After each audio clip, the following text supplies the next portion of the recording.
बच्चों, आज हम 4 देशों के विषय में बात करेंगे। वो 4 देश यूरोप के हैं। पहला बेल्जियम, दूसरा इटली, तीसरा जर्मनी और चौथा पोलैंड।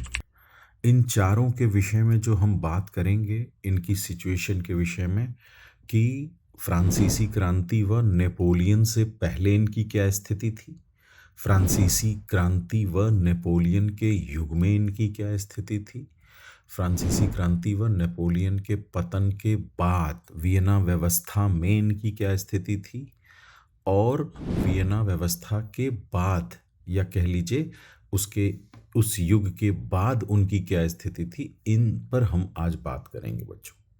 फ्रांसीसी क्रांति से पूर्व बच्चों बेल्जियम पर ऑस्ट्रिया हंगरी साम्राज्य का नियंत्रण हुआ करता था।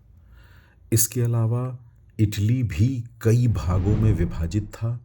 अगर मैं कहूँ कि इटली जैसे आज आप इटली एक राष्ट्र देखते हैं, इस तरह नहीं था। कई भागों में विभाजित था और इसके कुछ महत्वपूर्ण हिस्सों पर ऑस्ट्रिया का कब्जा था। अगर आप देखेंगे तो इटली के ठीक ऊपर आपको नॉर्थ ईस्ट में ऑस्ट्रिया दिखाई देगा, इसका नियंत्रण था। सेम इसी तरह जर्मनी बच्चों 300 से अधिक छोटे राज्यों में विभक्त था। यानी जर्मनी की, फिर मैं कहूँगा, कोई नेशनल आइडेंटिटी नहीं थी। जैसे आज जर्मन राष्ट्र पूरा देखते हैं, उस तरह जर्मन राष्ट्र नहीं था, बल्कि 300 से अधिक छोटे राज्यों में विभक्त था और ये पवित्र रोमन साम्राज्य के अधीन था। और पवित्र रोमन साम्राज्य को कौन लीड करता था? ऑस्ट्रिया का हैब्सबर्ग राजवंश। यानी अगर जर्मनी की सिचुएशन में कहूँ तो 300 से अधिक छोटे राज्य हैं, वो पवित्र रोमन साम्राज्य के अधीन आते थे और उसको लीड कौन करता था? ऑस्ट्रिया। ठीक।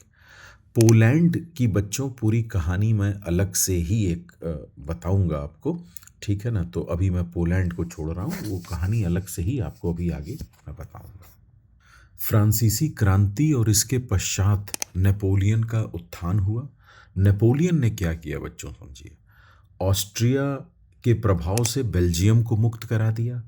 इसके अलावा इटली के कई क्षेत्रों पर उसने नियंत्रण किया। इसके अलावा जर्मनी के कई क्षेत्रों पर उसने नियंत्रण किया नेपोलियन। इसके अलावा पोलैंड को भी बच्चों कहीं ना कहीं प्रशा और ऑस्ट्रिया के प्रभाव से मुक्त कराया। ठीक। और इन सारी जगहों पर नेपोलियन क्या करेगा जरा समझिए। अगर मैं कहूँ सामाजिक क्षेत्र में क्या करेगा, सामंतों को मार पीट के वहाँ सामंती विशेषाधिकारों को समाप्त करके वहाँ समानता के आदर्श को स्थापित करेगा। प्रशासनिक सुदृढ़ीकरण भी करेगा बच्चों। नेपोलियनिक कोड लागू करेगा, यानी एक जैसी कानून संहिता लागू करेगा। इसके अलावा आर्थिक सुदृढ़ीकरण भी करेगा, अर्थव्यवस्था के क्षेत्र में भी कार्य करेगा। ये सारे काम नेपोलियन ने अपने नियंत्रण वाले क्षेत्रों में किए और इसने कहीं ना कहीं वहाँ राष्ट्रीय चेतना के विकास में हेल्प की। ठीक। तो बच्चों, नेपोलियन ने इन चारों क्षेत्रों में क्या किया, मैं रिपीट कर रहा हूँ, समराइज कर रहा हूँ। बेल्जियम को ऑस्ट्रिया के प्रभाव से मुक्त करा दिया। इटली के कई क्षेत्रों पर नियंत्रण करके वहाँ पे सामाजिक, प्रशासनिक और आर्थिक सुदृढ़ीकरण का कार्य किया। उसने पवित्र रोमन साम्राज्य का खात्मा कर डाला और जर्मनी के 300 से अधिक राज्यों को 39 में कन्वर्ट करके राइन संघ का निर्माण किया बच्चों। इसके अलावा पोलैंड को भी ऑस्ट्रिया, प्रशा और इन सब के नियंत्रण से कहीं न कहीं मुक्त कराया।